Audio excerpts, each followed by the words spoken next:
আমার মাছ আছে। আচ্ছা শঙ্করদা অভিজ্ঞ শিকারী, এই মাছটা আমি বলেছি 900 হবে, রুই মাছটা। হয়ে গেছে ওইটাই ওইটাতে মাছ হয়ে গেছে না, গাড়ি মেরে গেছে। আচ্ছা মাছটা আছে সামনে চলে এসেছে, আমি বলছি মাছটা গাড়ি মেরে গেছে। এই বাঁ গজল করা খারাপ। ওরা যদি এটা গজল করলো কি হবে, তো তালা ঘুরিয়ে ছেড়ে দিল কি করবে? এরমই হচ্ছে কাল থেকে, তালা ঘুরাচ্ছে, তুমি ধরছো মাছ নেই মা।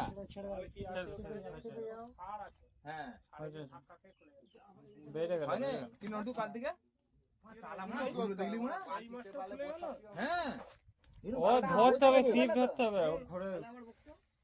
আমি বেশ ছিলাম এখানটাতে বসে হয়ে যেত, আমি ধরে ফেলতাম। এইখানটাতে আমি বসছিলাম, আমি বলছি